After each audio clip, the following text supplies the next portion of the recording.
Assalamualaikum warahmatullahi wabarakatuh. Selamat pagi anak-anak. Apa kabarnya hari ini? Alhamdulillah, luar biasa. Allahu Akbar. Ya, pada hari ini kita akan belajar tentang sholat 5 waktu. Sebelum kita memulai pada materi anak-anak sekalian, alangkah berkahnya pelajaran yang kita lakukan pada pagi hari ini. Sejenak kita menundukkan kepala kita dan berdoa kepada Allah Subhanahu wa Ta'ala. Berdoa mulai.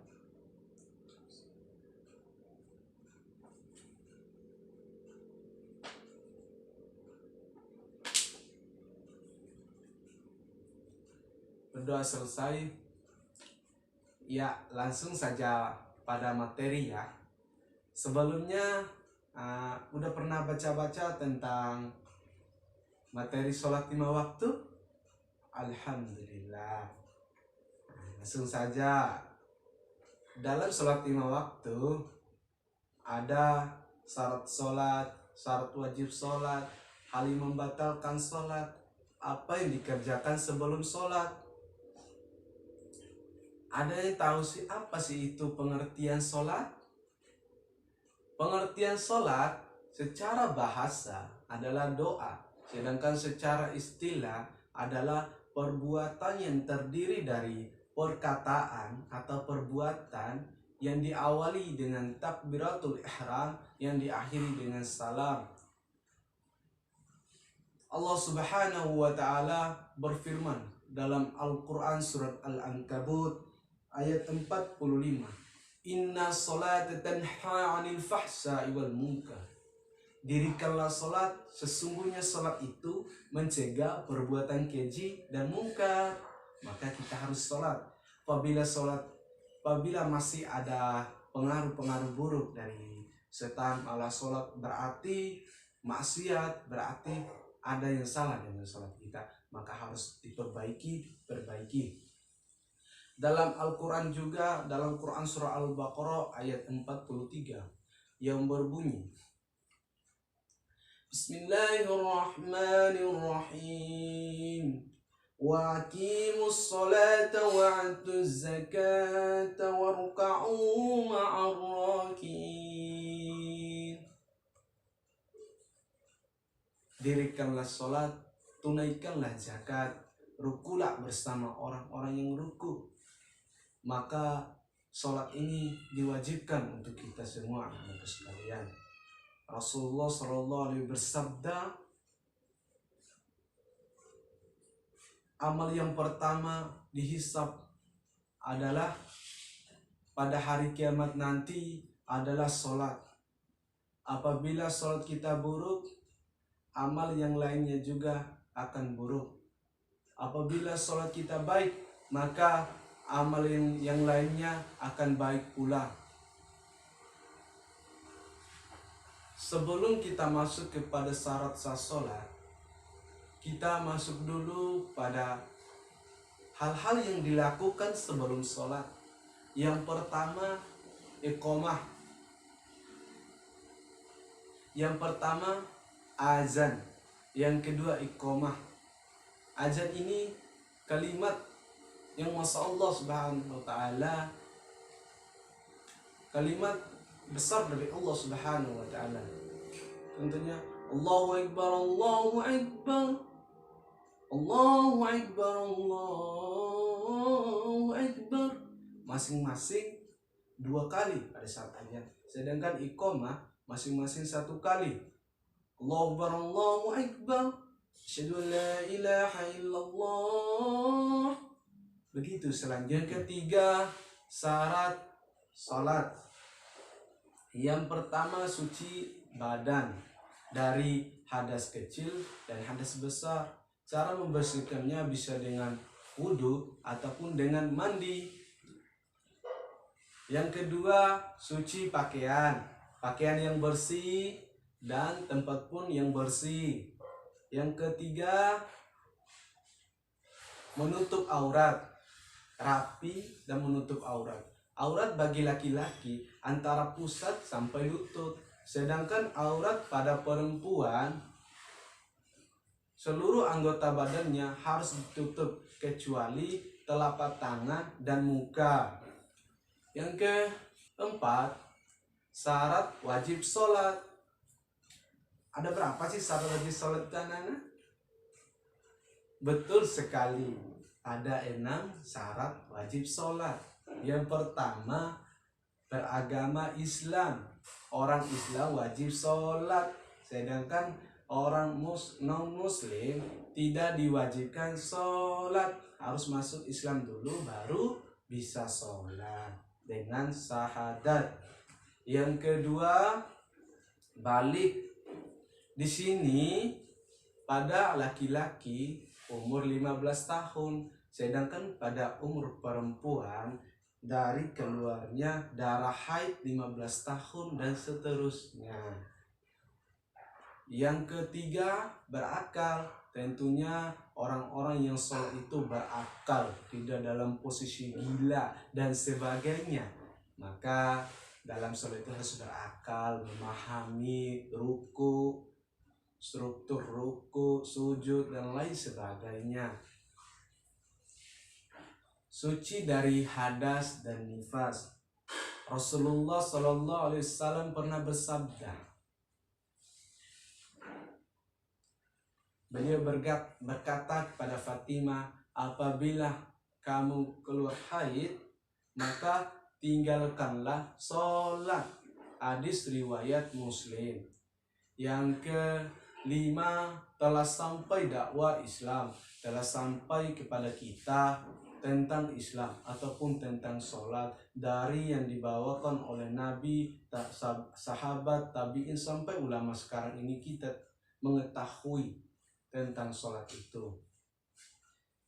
Yang keenam yaitu terjaga.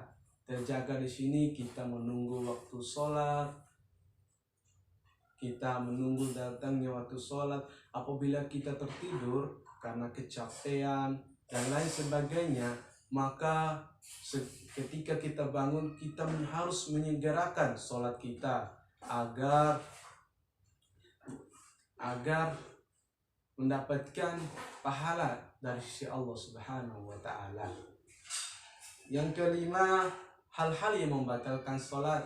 Yang pertama, berbicara di dalam sholat, berbicara dengan teman, adik, tidak boleh di dalam sholat itu berbicara. Tertawa berbahak-bahak, tidak boleh tertawa berbahak-bahak pada saat sholat. Makan, dan yang ketiga, tidak boleh makan dan minum pada saat sholat. Kalau makan itu bisa di rumah, nah sekalian, masa makan pas sholat. Terbuka aurat, karena pada saat sholat itu harus menutup aurat, tidak boleh terbuka aurat.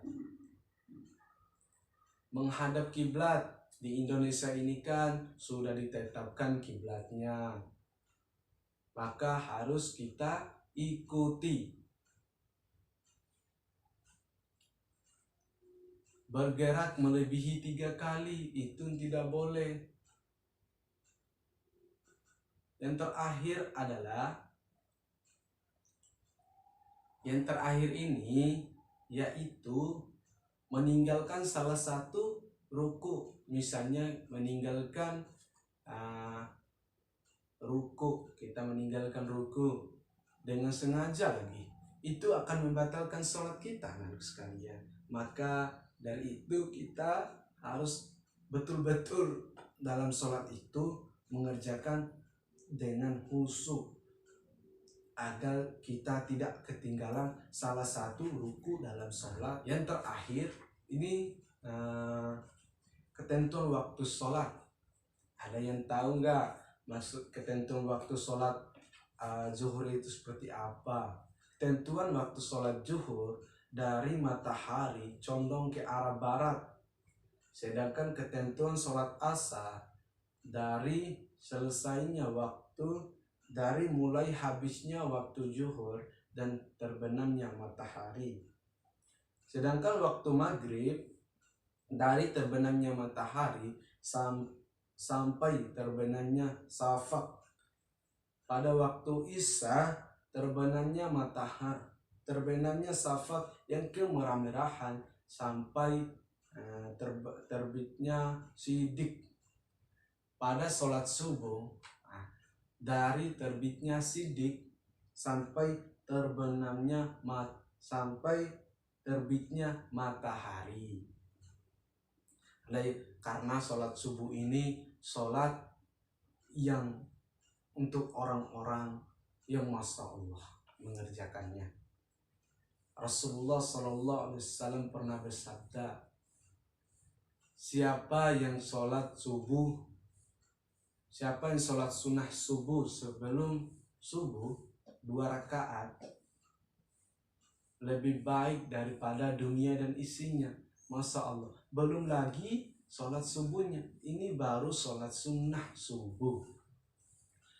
Rasulullah SAW bersabda, tidur itu tidak sia-sia, tetapi sesungguhnya yang sia-sia itu orang yang tidak sholat sehingga masuk waktu sholat yang lain.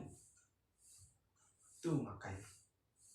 Maka dalam Al-Quran surat Al-Ma'un ayat 4 dan 5, fawailul lil musallin alladzina hum an salatihim sahun.